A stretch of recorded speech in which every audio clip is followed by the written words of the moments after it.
Shalom bakunzi bikiganiro cy'ijambo ry'umunsi, reka mbifurize amahoro ya Kristo Yesu ngo gaze imitima yanyu.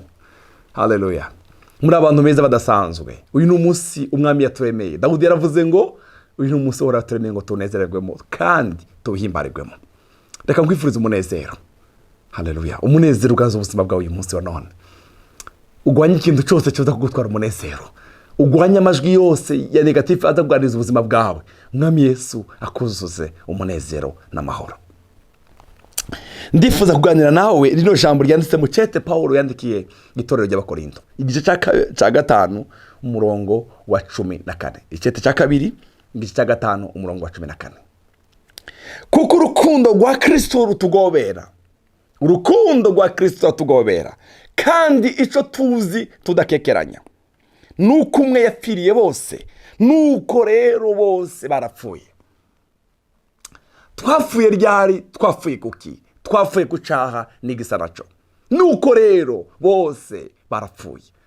Reka ngwifurize ngo upfe kuri ico kintu kikugoye. Iyo kamere igoye ubuzima bwawe. Kristo yapfiriye abantu bose, nuko rero bose barapfuye.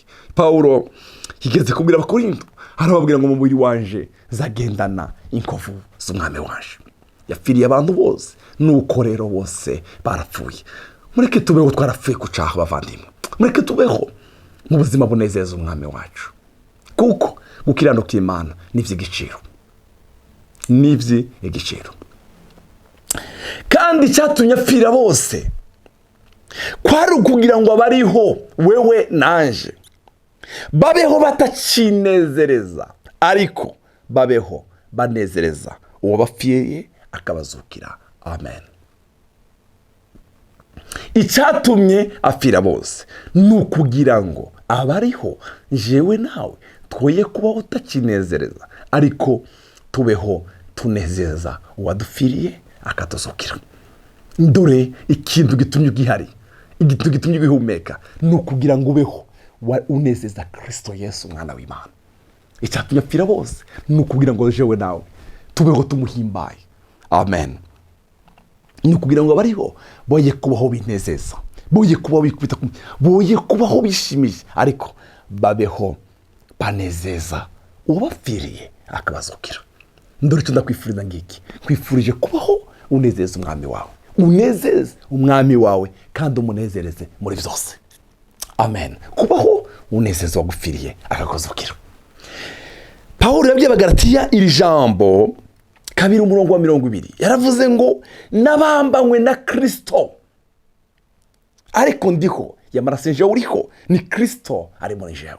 Amen. Ndakwifuza ngo Kristo aganze ubuzima bwawe, Kristo aganze imvugo yawe, Kristo aganze umubiri wawe. Yamara ndiho yamarasenje uriho, ni Kristo ari muri jewe. Ibyo nkora byose ngiriho mu mubiri, ibyo nkora byose ngiriho mu mubiri tarapfa. Mbikoreshwa no kwizera umwana w'Imana yankunze akanyigura. Haleluya. Ibyo nkora byose ndi mu mubiri mbikoreshwa no kwizera. Amen. Umwana w'Imana yanyiguze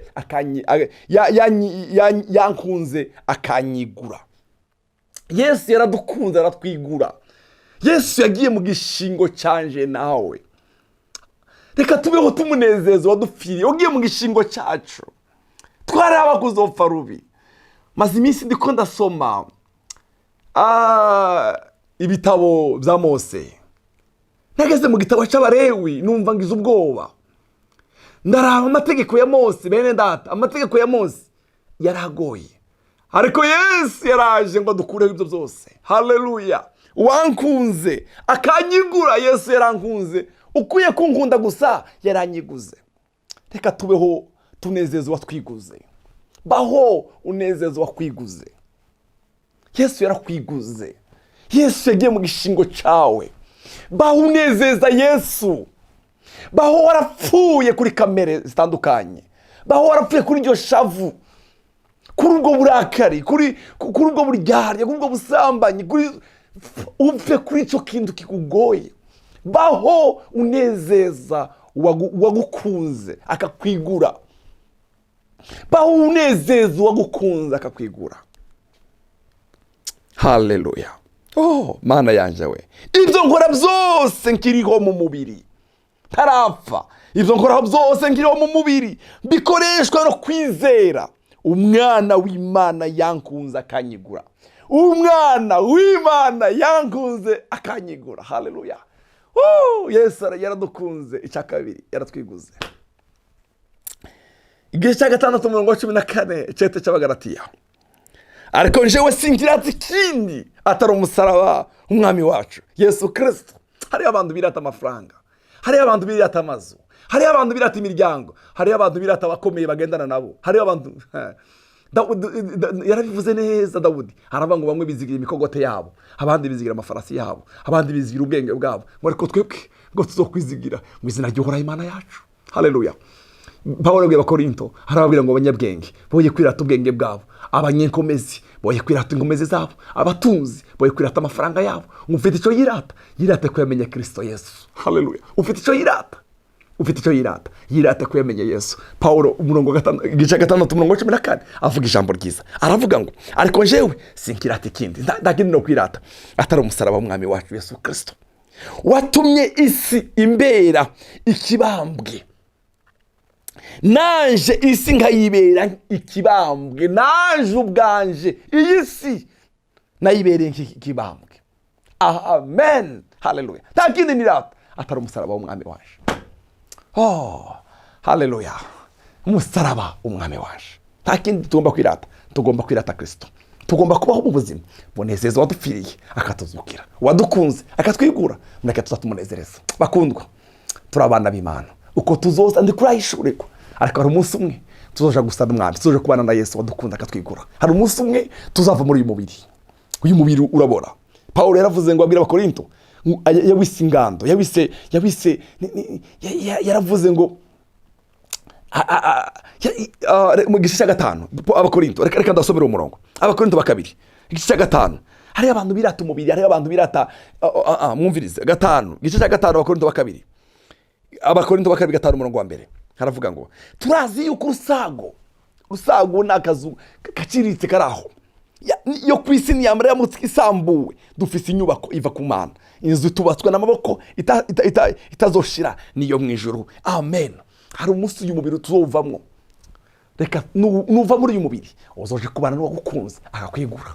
Nuva muri uyu mubiri, apana bya bindi babesha ngo urumva ngo yarameze gutya, ngo yarameze tegura ubugingo bwawe. Umuntu uzova muri uyu mubiri uzosange wagukunze kandi akakwigura. Haleluya. Uzosanga urya wakunejeje. Icyatumye apfira bose nukugira ngo bariho. Twoye kwirata, twoye kwikubita, twoye kwivuga ngo twoye kwirata, ariko twirate ko twamenye Kristo. Twoye kubaho twinezeza, ariko tubeho tunezeza wadukunze akatwikura. Haleluya. Bahunezeza umwami, mu majambo uvuga unezeza umwami, mu ndoto zawe unezeza umwami, mu ngendo zawe unezeza umwami, mu myambarire yawe unezeza umwami, mu buzima bwawe unezeza umwami. Nta kindi nirata. Sinirata amashuri. Pawulo yari yarize, nzanirata umusaraba w'umwami, nzanirata umusaraba w'umwami wacu. Pawulo yari umuntu agoye, yahamye ishengero, ariko igitondo kimwe ubuzima bwe burahinduka. Ubuzima bwe burahinduka. Niwe wavuze ngo nta kindi nirata atari umusaraba w'umwami wacu. Haleluya. Daniyeli bageze i Babiloni ari nyagano, yaravuze mu gitabo cya Daniyeli cya 1:8 ngo agira imigabo mu mutima yo kutiyandurisha. Gira imigabo, genda n'imigabo yo kutiyandurisha. Genda n'imigabo yo kutiyandurisha. Bibihame by'ubuzima bwawe, uvuge ngo ngomba kubaho nezeza uwapfiriye akanzukira. Yesu abahezagire, Yesu abaho umugisha, Yesu abaho umugisha. Bakundwa, mubeho umunezeze wapfira akabazukira. Turagusabye imbabazi Imana, utubabare igihe cyose twabayeho mu buzima butaguhimbaye. Haleluya. Waratwiguze, wagiye mu gishingo cyacu, wagiye mu gishingo cyacu. Turakwinginze mwami. Haleluya. Turagusabye ngwino. Amen. Turakeneye kubaho tukunezeza mwami. Utubabarire aho twagiye uko bitari utabereye abo mwami. Turakeneye kukunezereza muri byose. Tugirire neza. Ubuntu bwawe bwinshi bwiyongeranye ku buzima bwacu. Amahoro yawe aganze mu buzima bwacu. Turagukunda Yesu. Ishimwe rigarukire mu izina rya Yesu Kristo umwami wacu. Amen. Yesu abahezagire. Mana.